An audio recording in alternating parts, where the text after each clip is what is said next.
புகழ்ந்து சாப்பாடு அது இதெல்லாம் நாளைக்கு வச்சுப்பாங்க. கண்டிப்பா அது எல்லா டூர்லயும் உண்டு. அப்ப பண்ணுவோம். இப்போ இண்டிவிஜுவலா என்ன ஃபீல் பண்ணீங்க இங்க வந்து என்ன திருப்தி கிடைச்சது உங்களுக்கு அப்படின்றத பத்தி சொல்லணும்னு எனக்கு தோணுச்சு. அதுக்காக தான் நான் வந்திருக்கேன். நம்ம ஃபேமிலி தான் பேசும். அது அப்போ எப்பவுமே கரெக்ட். இது எனக்கு எனக்கு என்ன பர்சனல் ஒரு ஃபீலிங் அண்ட் வைப்ரேஷன் கிடைச்சது இந்த ட்ரிப்பில். என்னோட எதிர்பார்ப்பு என்னவா இருக்குன்றத மட்டும் சொல்றேன். இதில் என்னோட பர்சனல் லைஃப்பும் கொஞ்சம் கலந்த மாதிரி இருக்கும். ப்ளீஸ் அதை அக்செப்ட் பண்ணி. எனக்கு வந்து அப்பா 1.5 வயசுலேயே தவறிட்டாருங்க. எனக்கு தெரியாது. இன்ஃபேக்ட் எனக்கு போக கூட தெரியாது.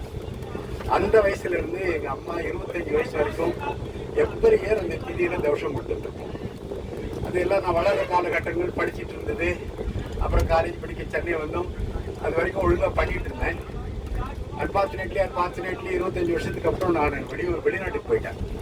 அங்கே போன அப்புறம் என்னோட அப்பாவோட திதி பண்ண முடியல அங்கே. ஏன்னா அந்த ஊரில் பண்ண முடியாது. ஏன்னா அங்கே எங்கள் அம்மா மட்டும் இங்கே அந்த தேதி பண்ணிக்கிட்டு இருந்தாங்க. அதில் எனக்கு ஒரு சின்ன வருத்தம். நம்ம ஒரு குழந்தை இருந்தோம், அப்பாவுக்கு தேதி பண்ண முடியல, ஒரு அந்த இது கொடுக்க முடியல, தர்ப்பணம் கொடுக்க முடியலன்னு. அதுக்கப்புறம் உதவியில் வரும்போது மேட்ச் ஆகும்போதெல்லாம் பண்ணிட்டு இருந்தேன். ஆனால் அப்போவே எனக்கு ஒரு ஆதங்கம் உள்ளார, இதெல்லாம் எப்படி நம்ம நிவர்த்தி பண்ண போகிறோம். நீங்க ஹிந்து ஒரு ஃபாதர் மதருக்கு இதில் நம்பிக்கை உள்ளவன் நம்பிக்கை இல்லாதவன் அதை பற்றிலாம் எனக்கு கவலை இல்லை. நம்ம நீங்க ஹிந்து பித்ருக்களுக்கு நம்ம என்ன பண்ண போகிறோம், அதை நம்ம பண்ண தவறிட்டு இருக்கோம் அப்படின்ற ஒரு ஆதங்கம் என் மனசுக்குள்ளே இருந்துகிட்டே இருந்தது. அது ரிட்டையர் ஆகி வந்து அம்மாவும் தவறி அம்மா திரி கரெக்டாக பண்ணிட்டு இருக்காங்க இங்கே இருக்கிறதுனால அப்பாவோட திரி இன்னைக்கு வரைக்கும் என்னால் மேட்ச் பண்ண முடியல. அதுக்கு பதிலாக மகாலய அமாவாசையில் சும்மா ஒரு ஆத்ம திருப்திக்காக அன்னைக்கு போய் தேதி கொடுக்குறோம்.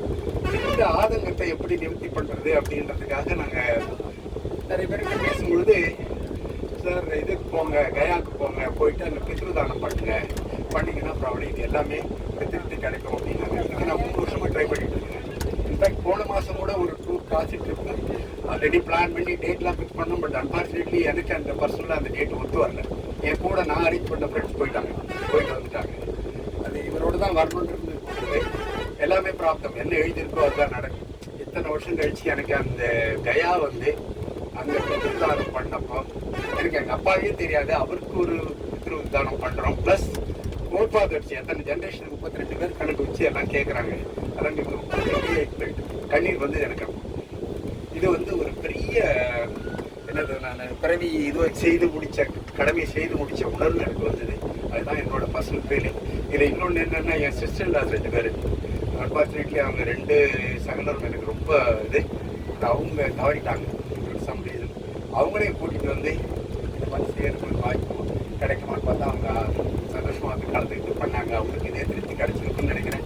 இதுதான் சார் என்னோட பர்சனல் ஃபீலிங். இப்போ இந்த பித்ருதானம் கயாவில் பண்ணது ரியலி வெரி சாட்டிஸ்ஃபைங்.